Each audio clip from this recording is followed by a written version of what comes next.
दिव्य चरण कमल असीम कृतज्ञता भर प्रणाम। उपस्थित समस्त पूज्य प्रिय भाई को हृदय आंतरिक प्रणाम। वंदे मातरम। मां चरण रे एक भक्ति अर्घ्य निवेदन करुच्ची। कुसुम पराई करी दियो माग तुम्हारी चरण लागी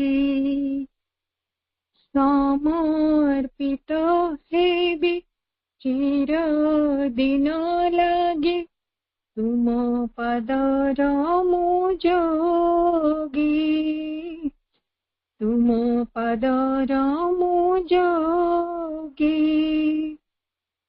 कुसुम पराई करी दियो मागो तुम्हारी चरण लागी समर्पित हेबी चिर दिन लागे तुम पदर मुजोगी तुम पदर मुजोगी। खेली खेली खेली खेली मुझीबी बादल परी नाची नाची नाची नाची मुझीबी झरणा परी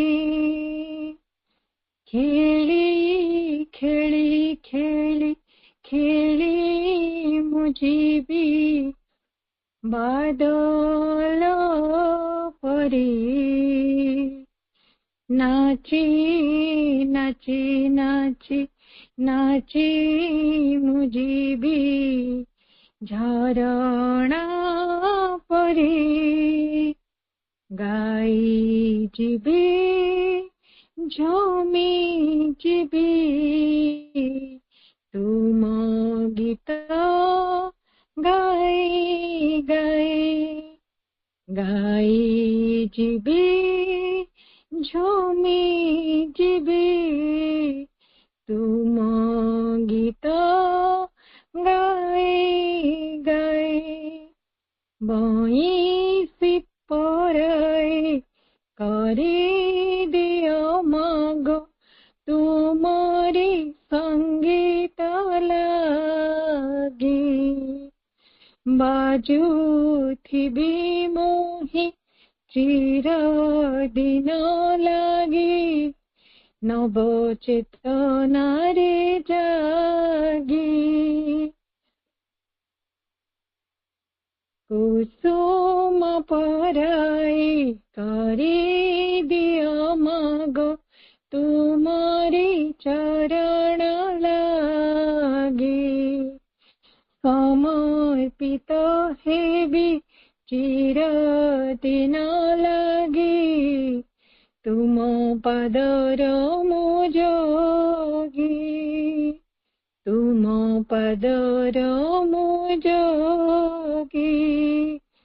तुम पदर मुजोगी। माँ समस्त प्रणाम। वंदे मातरम।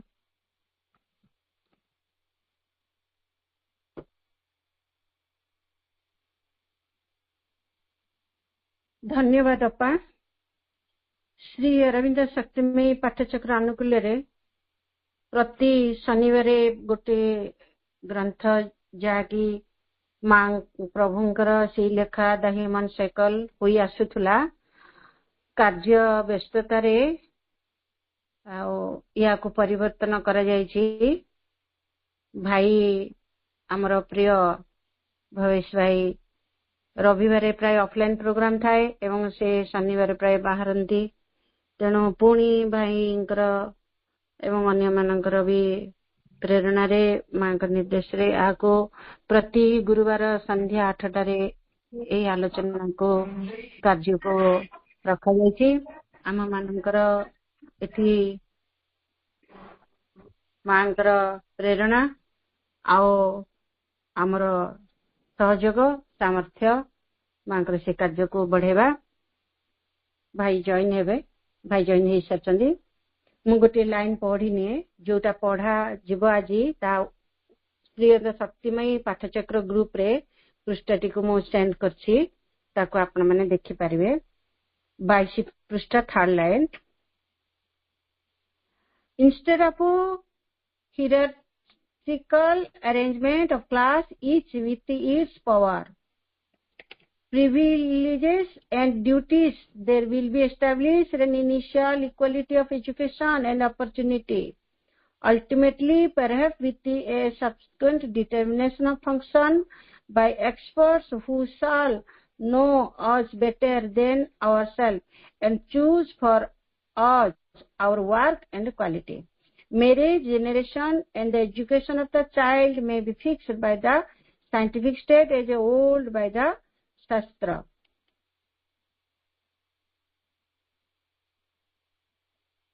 ओडिया पुस्तकरार टिके लाइन पढ़ी दिए आगे राज्य रे राजा रही से निज जावतीय नियम पालन करुथिले समाजर साहाय्य सम्मति नहीं कौन त्रुटि विच्युत न करी समस्त से निर्देशित दौले से निर्देशित पथ को धर्म पथ बोली कहुला ता स्थान रे निरसक भाव समूहर इच्छा ही कार्य करुवा राष्ट्र सर्वविधायक होई रहइबो ठीक सेहीपरि परिचालित हबो सेहीपरि क्षमता द्वारा बलवान होई रहइबो आगे समाजर भिन्न भिन्न वर्ग और श्रेणी मध्य एक सोपान क्रमर व्यवस्था थिला प्रत्येक श्रेणी को तार स्वीकृत क्षमता सब दिया जायतिला स्वीकृत व्यवस्था सुविधा तथा कर्तव्य मान मध्य रहितिला एबे से सब स्थान रे शिक्षा तथा सुयोग क्षेत्र रे समस्त को प्राथमिक सम्मान सुविधा दिया जीव संभवत से विज्ञान विशेषज्ञ मान ही क्या क्यों काम दियो तार उन्नत निर्णय करिवे एई विशेषज्ञ मान हमको आम निज अपेक्षा अधिक भल भाव में जानवे आम लगे आम कार्य गुणात्मक स्थान को ठीक करदे विवाह संतानात्मन एवं शिशुर शिक्षा को आगे जेपरी शास्त्र निर्णय करी देउथला वर्तमान विज्ञान को ही अवलंबन करी धरिथिबा राष्ट्र हुए तो से सब को ठीक करी देबो प्रत्येक मनुष्य सकाशे दीर्घ अवधि लगी राष्ट्र पाई कौनसी ना कौनसी कार्य करबा बाध्यतामूलक होई रहइबो एवं सामूहिकवादी बा कर्ता माने सेही सब को कार्यर तत्वावधान करबा को रहिथिबे मामा आज रही कार्यक्रम रे यार विस्तृत आलोचना पे आम सह अछंदी आमर प्रिय परिचित सम्माननीय भवेश भाई समस्त उपभाई तरफ मो भाई को प्रणाम जनाउछि एवं स्वागत करुछि भाई यार आलोचना रखंतो मामा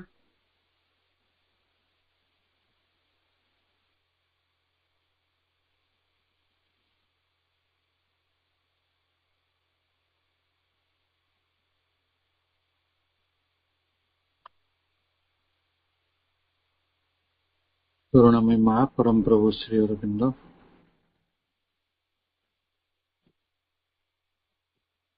ह्यूमन साइकिल पुस्तक अध्ययन वर्ग रे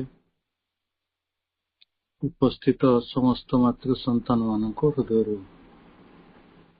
स्वागत एवं शुभेच्छा कार्यक्रम को रूपरेखा देउथिबा एवं कार्यक्रम को गढ़ी तोलिबारे सहयोग करथिबा समस्त मातृ संतान मान को अनेक श्रद्धा सम्मान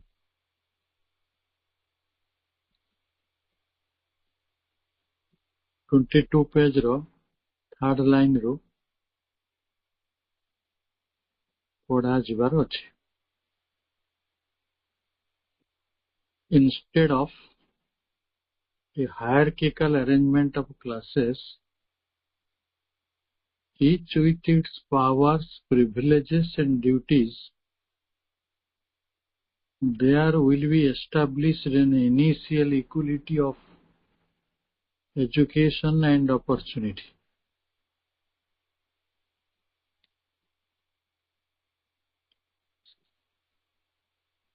जो हायरार्किकल अरेंजमेंट कथा कह जाउछि सेटा कह जाव श्रेणी मानक मध्य रे क्लास आपण श्रेणी कोंतु कि वर्ग कोंतु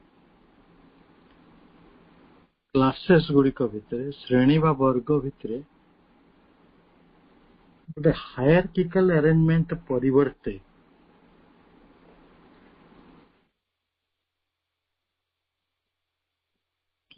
सोपान क्रमर व्यवस्था परिवर्तरे समस्तଙ୍କ पाखरे निजर विशेष सुविधा प्रिविलेजेस एंड ड्यूटीज सुविधा सुजोग कर्तव्य क्षमता ये सब रहितला एवं जहा फलरे शिक्षा आउ सुजोग रे initial equality of education and opportunity शिक्षा एवं सुजोग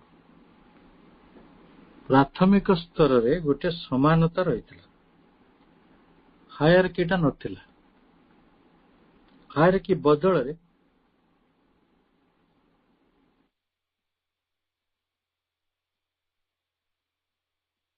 समस्त को निज क्षमता अधिकार कर्तव्य ये आधार रे सुजोग एवं शिक्षा एजुकेशन एंड अपॉर्चुनिटी तार गोटे समानता रहितला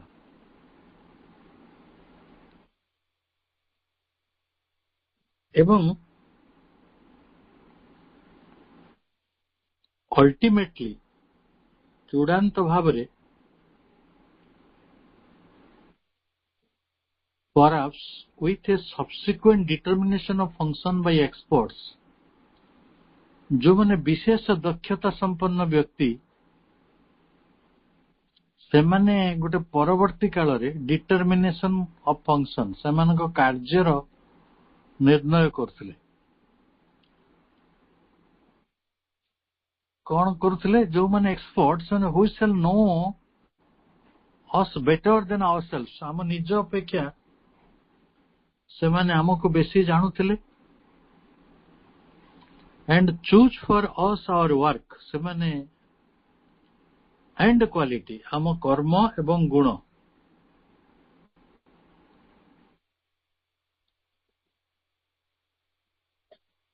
हमर कार्य और गुण ए स्थानटी को ठीक करथिले विशेषज्ञ माने हम अपेक्षा हम संपर्क रे अधिक जानुथिले हमको कर्म और गुणवत्ता रे से माने व्यवहार करथिले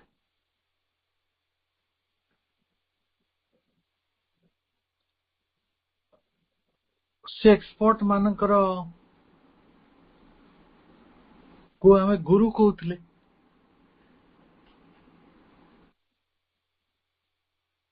तापरे मैरिज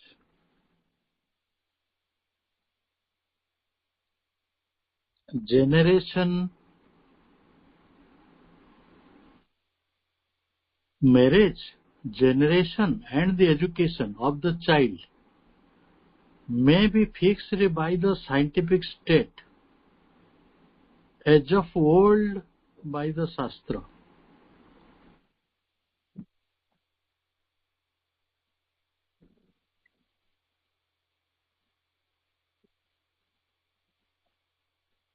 मैरिज हला विवाह तापर शब्दटी होची जेनेरेशन जेनेरेशन कहले पीढ़ी पीढ़ीटा आसे कोड बापा थांती पुओ आसंती ग्रांडफादर थांती बापा आसंती बापा के ऊपर पुओ आसे पुओ पर नाती आसे एगुडा होची जेनेरेशन एक सीधा कहवा प्रजा उत्पादन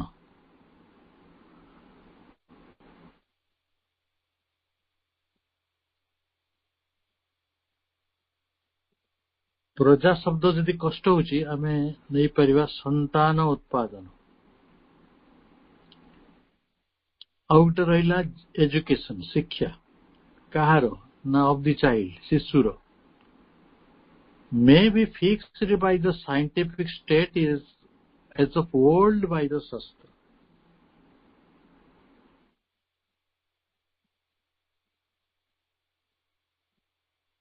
ଶାସ୍ତ୍ର ନିର୍ଣ୍ଣୟ କରୁଥିଲା ବିବାହ, ଶିଶୁର ଶିକ୍ଷା, ଜେନେରେସନ, ସନ୍ତାନ ଉତ୍ପାଦନ। ଆଚ୍ଛା, ବର୍ତ୍ତମାନ ଯୋଉଟାକୁ ଶାସ୍ତ୍ର କରୁଥିଲା ଏବେ କଣ କିଏ କରୁଛନ୍ତି ନା ମେ ବି ଫିକ୍ସଡ ବାଇ ଦ ସାଇଣ୍ଟିଫିକ ଷ୍ଟେଟ। ଯୋଉମାନେ ବୈଜ୍ଞାନିକ ରାଷ୍ଟ୍ର, ଶାସ୍ତ୍ର ଯୋଉମାନଙ୍କର ଏଜ ଓଲ୍ଡ ଏଜ ଶାସ୍ତ୍ର,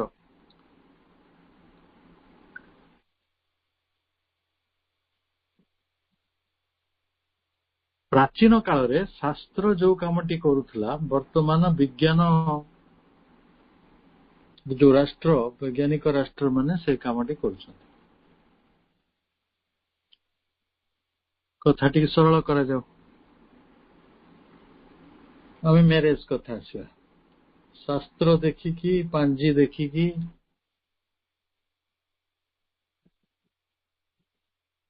ଆଉ ମେଳକ ବିଚାର ଜାତକ ଗଣନା କରିକି ବିବାହ ହଉଥିଲା। ଏବେ ସାଇଣ୍ଟିଫିକ ଷ୍ଟେଟରେ ସେମାନେ କେବଳ ବ୍ଲଡ ଗ୍ରୁପଟା ହିଁ ପରୀକ୍ଷା କରୁଛନ୍ତି। ବ୍ଲଡ ଗ୍ରୁପଟା ଡିଫରେଣ୍ଟ ହେଲେ ମ୍ୟାରେଜ ସୁଇଟେବଲ।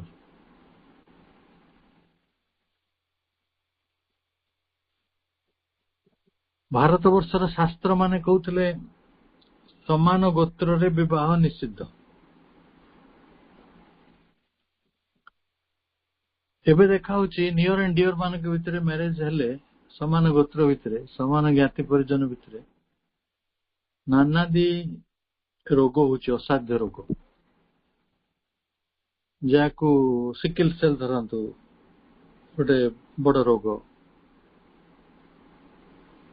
ଯୋଉଗୁଡାକ ମାନେ ଏ ଯୋଉ ବ୍ଲଡ ଗ୍ରୁପ ର କମ୍ପାଟିବିଲିଟି କୁ ନ ଦେଖିକି ମ୍ୟାରେଜ କରେଇଲେ ସେମିତି ପିଲାମାନଙ୍କ ଭିତରେ ରୋଗ ହଉଛି। ଏଜୁକେସନ, ଶାସ୍ତ୍ର ଯୋଉଟାକୁ ନିର୍ଣ୍ଣୟ କରୁଥିଲେ ଏବେ ସେଇଟା ବିଜ୍ଞାନ ଦ୍ୱାରା ନିର୍ଣ୍ଣିତ ହଉଛି।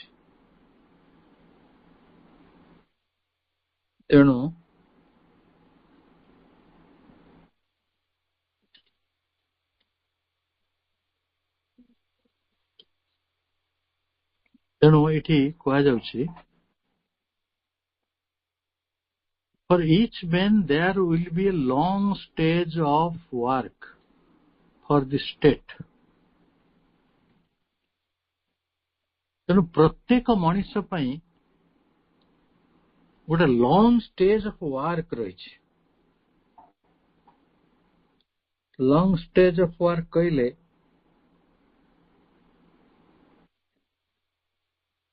କାର୍ଯ୍ୟର ଏକ ଦୀର୍ଘ ଅବଧି।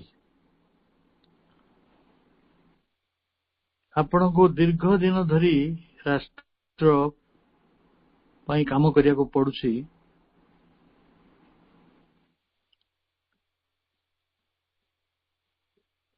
Fixed by the scientific state, as of old by the Shastra, for each man there will be a long stage of work for the state।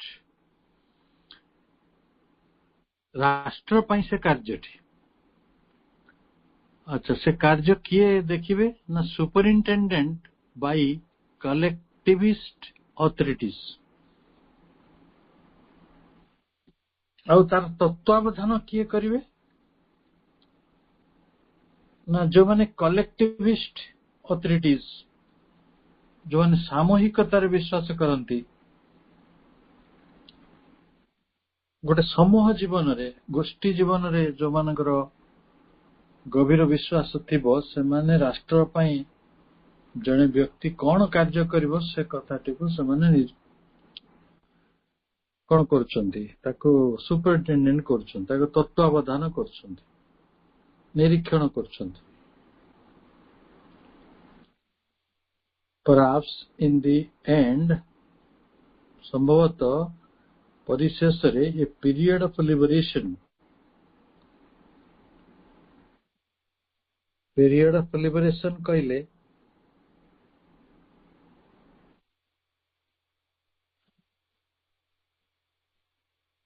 गोटे मुक्तिर स्वातंत्र गोटे अवधि जहाँ आम अवसर बोली कहती जहाँ आम छुट्टी बोली कहती सेमिति गोटे छुट्टीर कथा आसीपे not for action but for enjoyment of leisure and personal self improvement answering to the vanaprastha and the sannyasa ashramas of the old Aryan society. आमे बेले बेले भावंती चाकरी रे कहीं की रिटायरमेंट रही विश्राम रही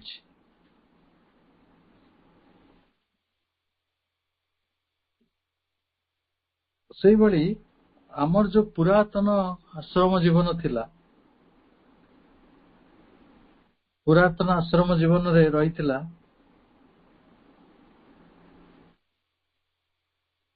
कौन ना एंजॉयमेंट ऑफ लीजर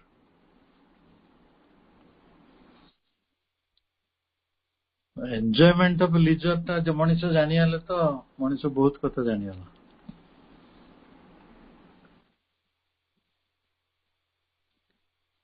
निजर अवसर टाको किपरि उपभोग करा जो लोके अवसर पाइले बा लीजर पाइले भारी दुखी हो जाती भारी बोर लगे कोठी जीवे कौन करेंगे मुंडा खराब है निज सहित समय अतिबाहित करवा निज सहित निजे ये कला तांको हासिल है ना तेणु से निज अन्य को लोड़े आन्यटी तो उपलब्ध नुहे तेणु दुखी आम दुनिया ताही रीति ये स्पष्ट रूपे कहुच्छी enjoyment of leisure personal self improvement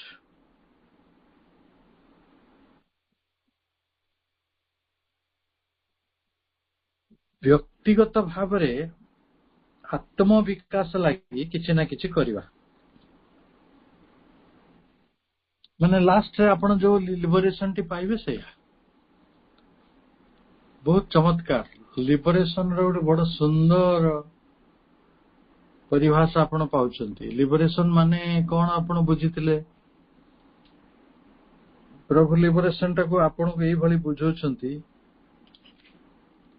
आपण को पाखरे गोटे अवसर आसीबो लीजर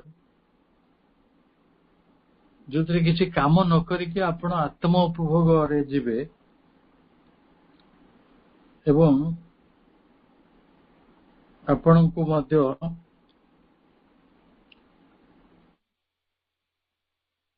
कौन से कार्य न करिके अवसर समय उपभोग करवा और व्यक्तिगत विकास लगी किसी ना किसी कार्य करवा यही कथाटी को आमे कहि परिबा वानप्रस्थ बा सन्यास आश्रम of the old Aryan society Arya society रे आर्य जीवन रे जो आश्रम रही गायस्थ परे वानप्रस्थ वानप्रस्थ परे सन्यास बा जतिव्रत तार मूल लक्ष्य सिया थिला घर संसार राष्ट्र आपण बहुत काम कले बहुत उपकार कले वर्तमान आपण विश्राम नबार समय आपण जातु वानप्रस्थ रे बुलाबुली करिवे हजार स्थान देखिए अनेक मनीष को भेटे आपण घर संसार पालन कर बंधन नहीं से जो थिला ना पुत्र को पत्नी को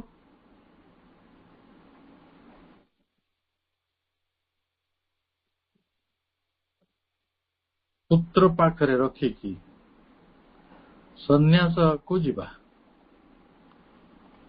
माने जदियो से वैवाहिक जीवन रे थिला गृहस्थ जीवन रे तार संतान माने बड़ हेले जेनेरेशन आसिला से पुत्र पाखरे पत्नी को छाड़िबो ମାର ସେ ଦାୟିତ୍ୱ ନେବେ ଏବଂ ତାପରେ ଇଏ ଏକୁଟିଆ ଯିବେ ବାନପ୍ରସ୍ଥ, ତାପରେ ଜ୍ୟୋତିବ୍ରତରେ। ଏଥିରେ କଣ ରହିବ କାମ ନା ସେଲ୍ଫ ଡେଭଲପମେଣ୍ଟ ଆଉ ଲିଜରକୁ ଉପଭୋଗ କରିବା। ତାର ହଜାରେ ବିବାଦ ଅଛି। ସେ ପୁତ୍ର ପାଖରେ କାହିଁକି ପତ୍ନୀ ରହିବ, ସେ ସାଙ୍ଗରେ କାହିଁକି ଯିବନି, ଆଉ ସାଙ୍ଗରେ ଗଲା ପରେ ସେଇଠି ପ୍ରକୃତରେ ଆତ୍ମ ବିକାଶ ଟା କେତେ ଦୂର ସେମାନେ ସାଙ୍ଗ ହେଇ କରିପାରିବେ, କେତେ ହାରମୋନି ତାଙ୍କ ଭିତରେ ଅଛି, ବହୁ କଥା। ଆମେ ସେ ତା ଭିତରେ ଯିବା, ଯାହା ଯାହା ଲେଖା ହେଇ ସେଗୁଡା ହିଁ ପଡିଥିବ।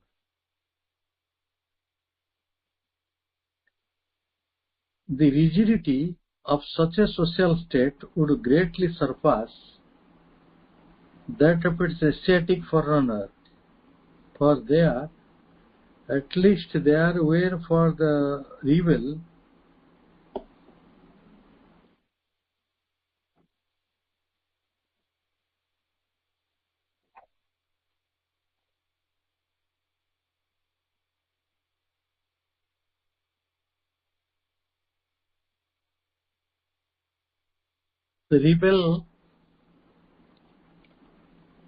ପାଇଁ ରହିଥିଲା। The rigidity of such a social state would greatly surpass that of the Asiatic forerunner, for there were for the rebel the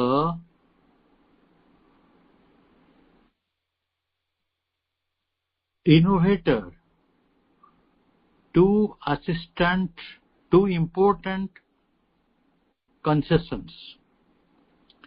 There was for the individual the freedom of an early sannyasa, a renunciation of the social for the free spiritual life, and there was for the group of liberty to form a sub-society governed by new conceptions like the Sikh or the Vaishnava.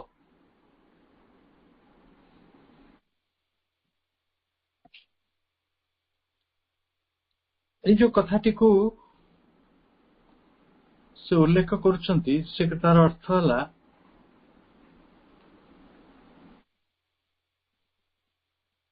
ଯେ ପ୍ରାଚୀନ ଆର୍ଯ୍ୟମାନଙ୍କର ସମାଜରେ ଯୋଉ ବାନପ୍ରସ୍ଥ ଓ ସନ୍ନ୍ୟାସ ରହିଥିଲା,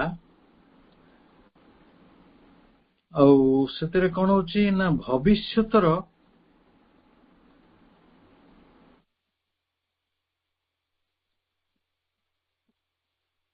ଗୋଟେ minute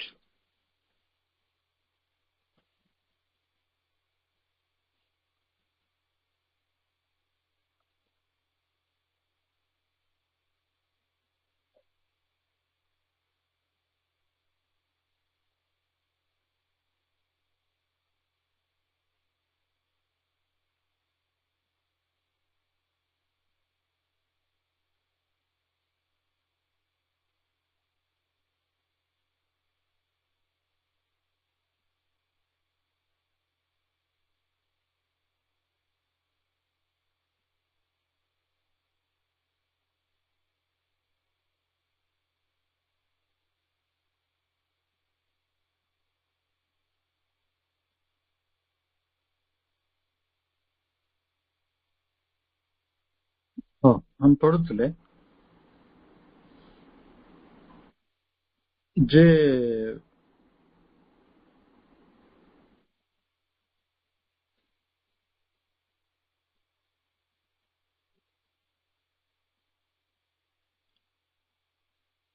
ପ୍ରାଚୀନ ଆର୍ଯ୍ୟମାନଙ୍କର ବାନପ୍ରସ୍ଥ ରହିଥିଲା, ତମ ବିକାଶ ପଛରେ ବ୍ୟବହାର ହେଉଥିଲା। ସେ କଥାଟା ତ ଠିକ ଅଛି।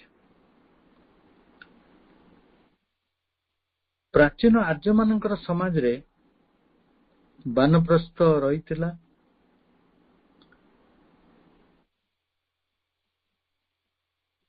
ଏବଂ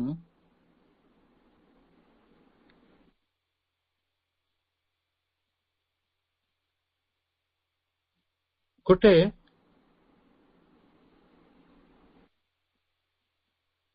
ରାଷ୍ଟ୍ରର ଯୋଉ କଠୋରତା, ଗୋଟେ rigidity,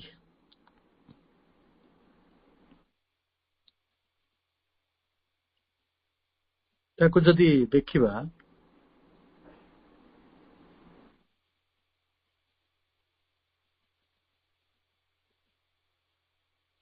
the rigidity of such social state would greatly surpass that of its Asiatic foreigner.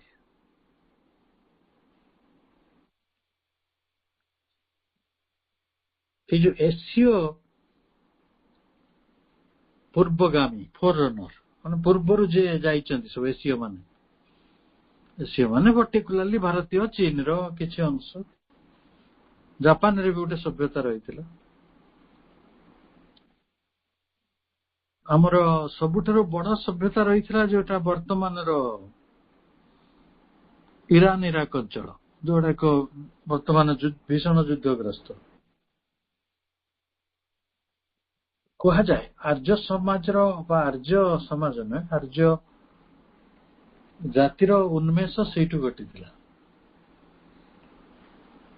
ପରବର୍ତ୍ତୀ ସମୟରେ ଆର୍ଯ୍ୟ ମାନେ ସେଇ ସ୍ଥାନରୁ ଅନ୍ୟତ୍ର ଯାଇଥିଲେ। ସମସ୍ତ ଏଥିରେ ଐତିହାସିକ ମାନେ ବହୁତ ସମୟ ରାଜି ହେଇପାରୁନାହାନ୍ତି। ଆଉ ଇତିହାସର ଗୋଟେ ବିଶେଷ କଥା ଅଛି, ସେମାନେ କେହି କାହା ସହିତ ରାଜି ହେବେନି, ମେଜରିଟିଟା ହିଁ ରହିଯାଏ ଆଉ। କାରଣ ଯେହେତୁ ସେଟା ଗୋଟେ ସାଇଣ୍ଟିଫିକ ପଷ୍ଟୁଲେସନ ଭଳି ତାଙ୍କ ରିସର୍ଚ୍ଚଟା, ତେଣୁ ଯିଏ ସାଇଣ୍ଟିଫିକାଲି ଜିନିଷଟାକୁ ଏଷ୍ଟାବ୍ଲିଶ କରିପାରିଲେ ସେଇ ଅନୁସାରେ ସେ କଥାଟି ଆଗକୁ ଯାଏ।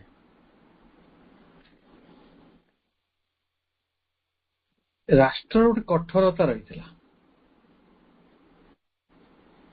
ତା ଯୋଉ ଫୋରରନର କହିଲେ ପୂର୍ବରୁ ଗତି କରିଥିବା, ପୂର୍ବଗାମୀ ଏସୀୟ ସମାନ୍ତର ଗୁଡିକୁ ବଳିଯାଇ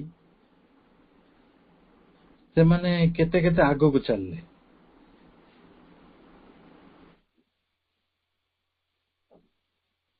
ଆଉ ପୂର୍ବର ଯୋଉ ପର୍ଯ୍ୟାୟ ଗୁଡିକ ରହିଥିଲା ସେଥିରେ ରହିଥିଲେ ଯୋଉ ରିବେଲ, ବିଦ୍ରୋହୀ। ବିଦ୍ରୋହୀ କହିଲେ କିଏ? ବିଦ୍ରୋହୀର ଗୋଟେ ସୁନ୍ଦର ଡେଫିନେସନ ପ୍ରଭୁ ଏଠି ଦଉଛନ୍ତି। ବିଦ୍ରୋହୀ ହେଲା ସିଏ ଯିଏ ଗୋଟେ ନୂତନତ୍ୱକୁ ଖୋଜେ, ସେ ସମାଜର ଯୋଉ ଫର୍ମୁଲା ଭିତରେ ଖାପ ଖୁଆଇ ଚଳେ ନାହିଁ, ଚିତ୍ତ ଭାଇ ଭାଷାରେ ଶଗଡ ଗୋଳାରେ ଚାଲେ ନାହିଁ। ଯୋଉ ପଥଟି ପଡିଛି ସେଇ ପଥରେ ଚାଲିଯିବାଟା ଆପଣ ଗୋଟେ ସୁନା ପିଲା, କିନ୍ତୁ ସେଇ ପଥରେ ନ ଚାଲିବା ବିଦ୍ରୋହୀ। ତାମାନେ ବିଦ୍ରୋହୀ ଗୋଟେ ନବ ଉନ୍ମେଷ ଖୋଜୁଥାଏ, ନୂଆ କଥାଟେ ଆସୁ ବୋଲି ଖୋଜୁଥାଏ। ବିଦ୍ରୋହର ଏଇଭଳି ଗୋଟେ ଡେଫିନେସନ ଦିଆଯାଇଛି। ସେଠି ଦୁଇଟି ମହତ୍ୱପୂର୍ଣ୍ଣ ବାଟ ସବୁବେଳେ ଖୋଲା ହୋଇ ରହିଥିଲା। କଣ ରହିଥିଲା? ଗୋଟେ ହେଲା ବ୍ୟକ୍ତି ଲାଗି ଜଲ୍ଦି ସନ୍ନ୍ୟାସ ପାଇବାର ସ୍ୱାଧୀନତା ରହିଥିଲା,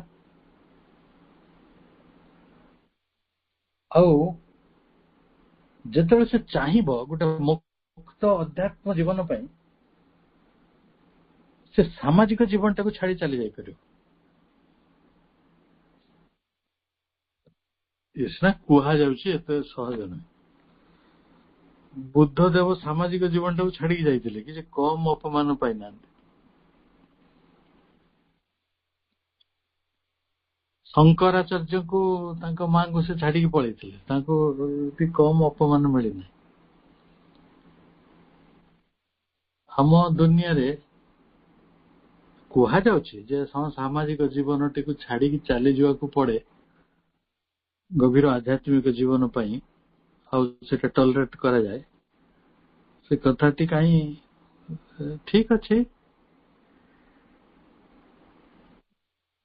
The rigidity of such a social state would greatly surpass that of its Asiatic foreigner, for there at least there were for the rebel ହେଲା କିଏ ନା the innovator, ଯେ ନୂଆ କଥାଟେ ଖୋଜୁଛି, ଇନୋଭେଟ୍ କରୁଛି।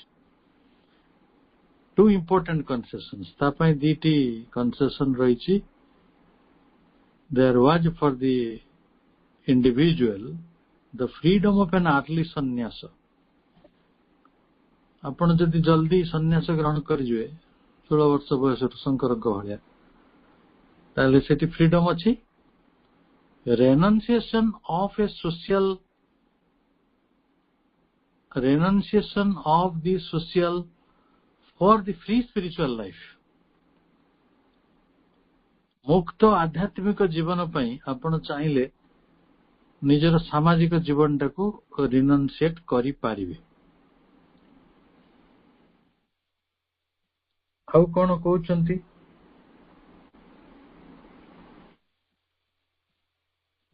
ଆଉ ଗୋଷ୍ଠୀ ଜୀବନରେ, ଏଟା ହେଲା ବ୍ୟକ୍ତି ଜୀବନ, ଗୋଷ୍ଠୀ ଜୀବନରେ ଆପଣ ଗୋଟେ ନୂତନ ବିଚାରକୁ ଆଣିକି, କଳ୍ପନାକୁ ଆଣିକି, ନୂତନ ବିଚାରକୁ ପର୍ଟିକୁଲାରଲି ଆଣିକି ଗୋଟେ ଶାଖା ସମାଜ ଗଢି ପାରିବାର ସୁବିଧା ରହିଥିଲା।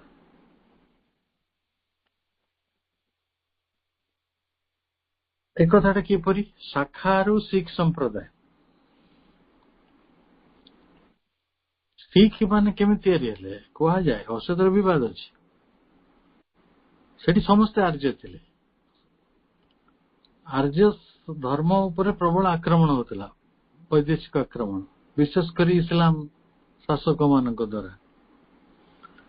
ତେଣୁ ସେଠିକାର ଲୋକମାନେ ଡିସାଇଡ୍ କଲେ, ଆମେ ଘରର ଯଦି 5ଟା ପୁଅ ଅଛନ୍ତି କି 3ଟା ପୁଅ ଅଛନ୍ତି, ବଡ ପୁଅ ସିଏ ଗୋଟେ ମିଲିଟାଣ୍ଟ ଭଳିଆ କାମ କରିବ, ଯିଏ ତା ଧର୍ମକୁ ରକ୍ଷା କରିବ, ଆଉ ତା ପାଖରେ ମାନେ କଙ୍ଗି ରହିବ, କୃପାଣ ରହିବ, ଆଉ ତାର ଯୋଉ ଅନ୍ୟାନ୍ୟ ଯୋଉ ଚିହ୍ନ ଗୁଡିକ ସେମାନେ ରଖନ୍ତି, ପଗଡି ବାନ୍ଧନ୍ତି, ଆଉ ସେମାନେ ଗୋଟେ ଛୁରୀ ପାଖରେ ରଖନ୍ତି, କଡା ପିନ୍ଧନ୍ତି, ସେଗୁଡିକ ପାଳନ କରିବ। ତାପରେ ସେ ଗୋଟେ ମିଲିଟାଣ୍ଟ ଭଳି ଟ୍ରେନିଂ ନବ, ତାର ମୂଳ କାମ ହବ ହିନ୍ଦୁ ଧର୍ମକୁ ରକ୍ଷା କରିବା। କିନ୍ତୁ ହେଲା କଣ ନା ଗୋଟେ ନୂତନ ଧର୍ମ ତିଆରି ହେଇଗଲା, ସେମାନେ ସେଇ ନୂତନ ଧର୍ମରେ ଚାଲିଗଲେ, ଆଉ ପୁରାତନ ଧର୍ମଟିର ରକ୍ଷା କଲେନି। କିନ୍ତୁ ଅନେକ ଲୋକେ କହୁଛନ୍ତି ଏ କଥାଟା ସତ୍ୟ ନୁହେଁ, କି ଯୋଉ ହିଷ୍ଟ୍ରି ମାନଙ୍କ ଭିତରେ ସତଟାକୁ ଖୋଜି ପାଇବା ଭାରି କଷ୍ଟ। ଆପଣ ଇତିହାସ କିଛି ବି ବଦଳାଇ ଦେଇପାରିବେ, ମାନେ ସଚ ମାନେ ବ୍ଲାଟାଣ୍ଟ ଥିଙ୍ଗ, ବଡ ଭୟଙ୍କର କଥା। ତାକୁ ଯେମିତି ଚାହିଁବେ ଆପଣ ସେମିତି ଇଣ୍ଟରପ୍ରିଟ କରିପାରିବେ। ସେଇଠି ଗୋଟେ କଥା କୁହାଯାଉଛି, ବୈଷ୍ଣବ ସମ୍ପ୍ରଦାୟ ଦେଖନ୍ତୁ, ସେମାନେ ଗୋଟେ ନୂତନ ଗୋଷ୍ଠୀ ତିଆରି କରିକି ସେମାନେ ଗୋଟେ ନୂତନ ବିଚାରକୁ ଗ୍ରହଣ କରିଛନ୍ତି।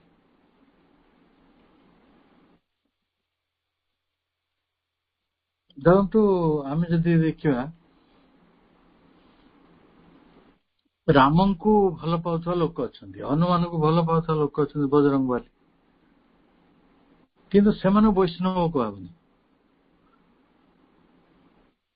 ବୈଷ୍ଣବ ଜନ ସେଇମାନେ ଯୋଉମାନେ ଅହିଂସାରେ ବିଶ୍ୱାସ କରନ୍ତି, ବିଶେଷତଃ ଧର୍ମ, ଭକ୍ତି, ପ୍ରେମ, ଜ୍ଞାନ। ତେଣୁ ଆମେ ପଢିଛନ୍ତି ସେଇ ଗୀତ ଗୁଡିକ, ବୈଷ୍ଣବ ଜନ ତ ତେନେ କହିଏ ଯୋ ପରାଇ କି ପୀଡା ଜାନରେ। ବୈଷ୍ଣବ କନସେପ୍ଟ ଗୋଟେ ଡକ୍ଟ୍ରିନ୍ ଗୋଟେ ଅଲଗା।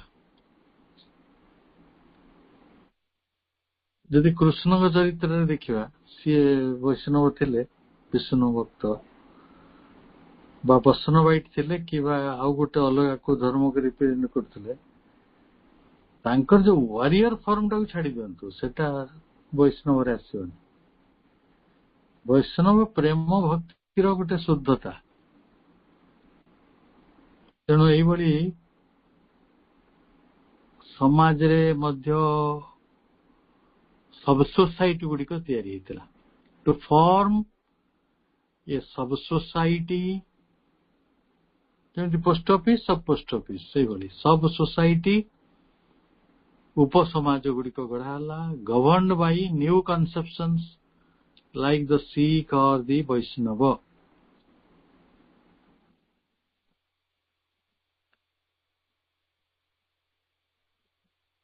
ଏବଂ ଆମେ ଶେଷ ଧାଡ଼ିକୁ ଆସିବା। ପ୍ରଭୁ କହୁଛନ୍ତି,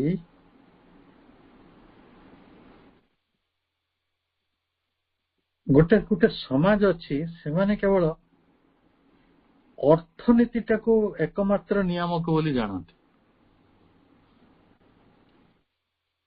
କାହା ନାଁ କହିବ? ଯେମିତି ଏଠି ଶିଖ ସମ୍ପ୍ରଦାୟ କଥା କୁହାହେଲା, ବୈଷ୍ଣବ ସମ୍ପ୍ରଦାୟ କଥା କୁହାହେଲା।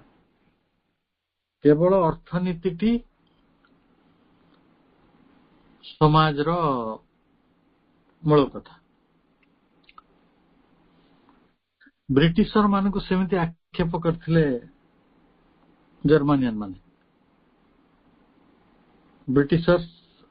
British is a nation of shopkeepers. ଆମେ ମାରୱାଡି ଗୁଜରାଟୀ ମାନଙ୍କୁ ଗୋଟେ ଆଖିରେ ଦେଖୁ, ଖାଲି ବେପାର ଟେପାର କରନ୍ତି। ଆଜିକି ଦୁନିଆରେ ଆମେରିକାକୁ ଲୋକେ ସେଇ ନଜରରେ ଦେଖୁଛନ୍ତି। ସବୁଥିରେ ତାଙ୍କର ଆର୍ଥିକ ଫାଇଦା ଦରକାର, ପଇସା କ୍ଷମତା ଛଡା ସେମାନେ ବେଶୀ କିଛି ବୁଝନ୍ତିନି। ତେଣୁ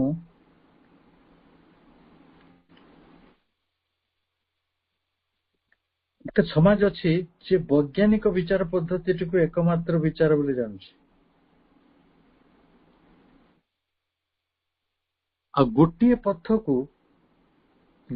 ପଦ୍ଧତିକୁ ଏକମାତ୍ର ପଦ୍ଧତି ବୋଲି ବିଚାର କରିନେବା, ସେଇ ପଥ ସେଇ ରୀତିଟି ଏକମାତ୍ର ପଥ ରୀତି ବୋଲି ଜାଣିବା,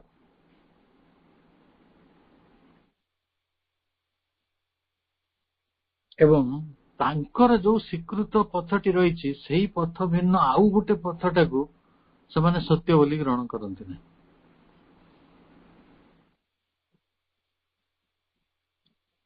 ସାମାଜିକ ଜୀବନରେ ବା ଯୋଉଟା ଆମେ କହୁଛେ କଲେକ୍ଟିଭ ଲାଇଫରେ କଣ କଣ ସବୁ ଅସୁବିଧା ଅଛି?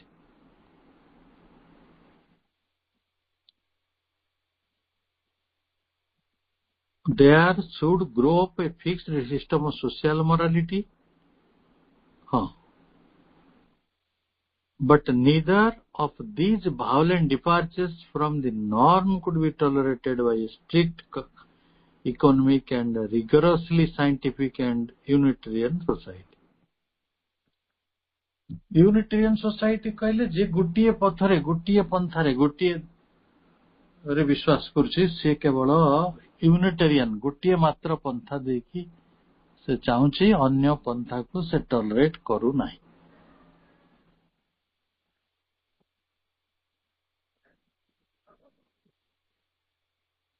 ଆମେ ମୂଳ ଇଂରେଜୀ ବହିର ଯୋଉ ପାରାଗ୍ରାଫଟି ପଢୁଥିଲେ 22 ପେଜର, ତାର କିଛି ପର୍ସନ ସେଇ ପାରାଗ୍ରାଫଟିରେ ବାକି ରହିଲା, 8th ପାରାଗ୍ରାଫର। ଆମେ ପରବର୍ତ୍ତୀ ସମୟରେ ଧୀରେ ଧୀରେ ପଢିବା। ମାନବ ଯୁଗ ଚକ୍ର ଗୋଟେ ଅତି ବୌଦ୍ଧିକ ଉଚ୍ଚତାର ଗବେଷଣାତ୍ମକ ପୁସ୍ତକ।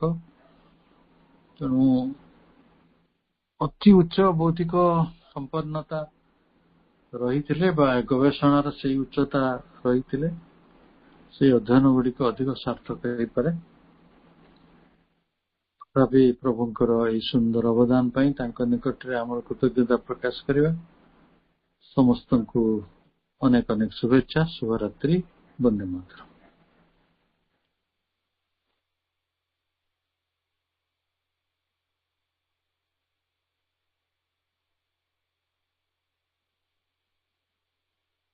ଧନ୍ୟବାଦ ଭାଇ, ବହୁତ ସୁନ୍ଦର ଆଲୋଚନା ଥିଲା।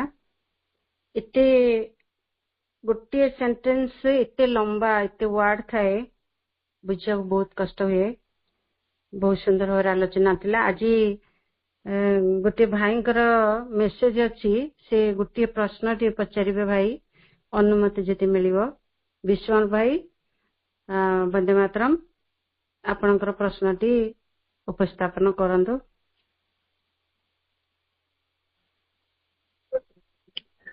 ବନ୍ଦେ ମାତରମ୍ ଭାଇ, ପ୍ରଶ୍ନଟି ହଉଛି କଣ, ଏଇ ଯୋଉ ଆମର ବର୍ଣ୍ଣାଶ୍ରମରେ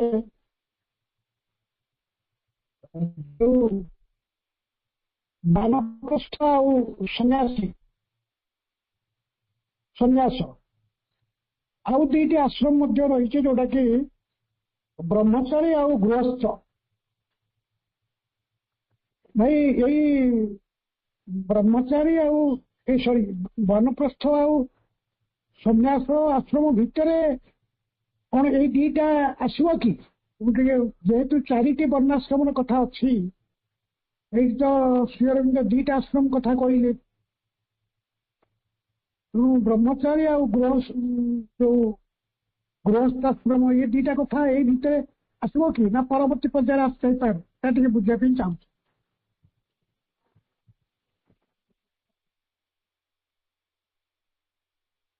ଦେଖନ୍ତୁ, ମାନେ କଣ୍ଟେକ୍ସଟ ଅନୁସାରେ ବିଷୟବସ୍ତୁଟି ଯୋଉ ଅନୁସାରେ ଗତି କରୁଛି, ସେ ଯୋଉ ଆଶ୍ରମଟା ସେଇଥିପାଇଁ ରିଲେଭେଣ୍ଟ, ସେ ସେଇ କଥାଟି କହୁଛନ୍ତି। ଗୋଟେ ସାମାଜିକ ଜୀବନରେ ଯୋଉଠି କଲେକ୍ଟିଭ ଲାଇଫ ରହିଛି, ସେ କଲେକ୍ଟିଭ ଲାଇଫରେ ଗୋଟେ ଇଣ୍ଡିଭିଜୁଆଲ ଫ୍ରିଡମ, ଇଣ୍ଡିଭିଜୁଆଲ ଯୋଉ ସ୍ପିରିଚୁଆଲ ଡେଭଲପମେଣ୍ଟ, ଇଣ୍ଡିଭିଜୁଆଲ ର ଲିଜର ଏନ୍ଜୟମେଣ୍ଟ, ଯାହା କୁହାଗଲା ଯେ ଗୋଟେ ଗୋଷ୍ଠୀ ଜୀବନରେ ଥାଇକି ମଧ୍ୟ ଆମେ ବ୍ୟକ୍ତି ଜୀବନରେ କିଭଳି ଭାବରେ ସ୍ୱଉନ୍ନତିର କଥା କୁହାଯାଇ ପାରୁଛି, ଆଧ୍ୟାତ୍ମିକ ସ୍ୱାଧୀନତାର କଥା କୁହାଯାଇ ପାରୁଛି, ଏବଂ ଆଧ୍ୟାତ୍ମିକ ଯୋଉ ଉନ୍ନତି ପାଇଁ ତାକୁ କିଭଳି ଗୋଟେ ସାମାଜିକ ଜୀବନରୁ ମଧ୍ୟ ନିଷ୍କୃତି ମିଳିପାରୁଛି, ଇଏ ସବୁ କଥା ଗୁଡିକୁ ଆଲୋଚନା କଲାବେଳେ ସେଇ 2ଟି ଆଶ୍ରମର ଆବଶ୍ୟକତା ପଡିଛି। ସେଥିପାଇଁ ସେଇ 2ଟି ଆଶ୍ରମର କଥା ଉଲ୍ଲେଖ କରିଛନ୍ତି। ଆର 2ଟି ତ ଦରକାର ପଡିବ କରିବେ। ତେବେ ଏଇ ବହିର ଯେତେବେଳେ ଆମେ ସେକେଣ୍ଡ ପାରାଗ୍ରାଫ ଗୁଡିକ ପଢୁଥିଲେ ଏଇ ଚାପ୍ଟରର, ସେତେବେଳେ ଗାର୍ହସ୍ଥ, ବନପ୍ରସ୍ଥ ସବୁ ଗୁଡିକ ଆସୁଥିଲା। କାରଣ ଆର୍ଯ୍ୟ ଜୀବନଟି ଗୋଟେ ସମୂହ ଜୀବନର ମୂଳ କଥା। ସମୂହ ଜୀବନ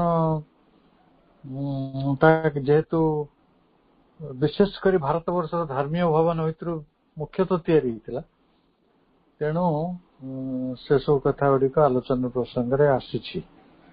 ଯଦି ଆପଣ ପୁରୁଣା ରେକର୍ଡିଂ ଗୁଡିକୁ ପାଉଛନ୍ତି ଶୁଣିଲେ ପାଇବେ, ନହେଲେ ସେଇ ବହି ଗୁଡା ପଢିଲେ ବି ସେଇ ପ୍ରସଙ୍ଗଟା ଆସିବ।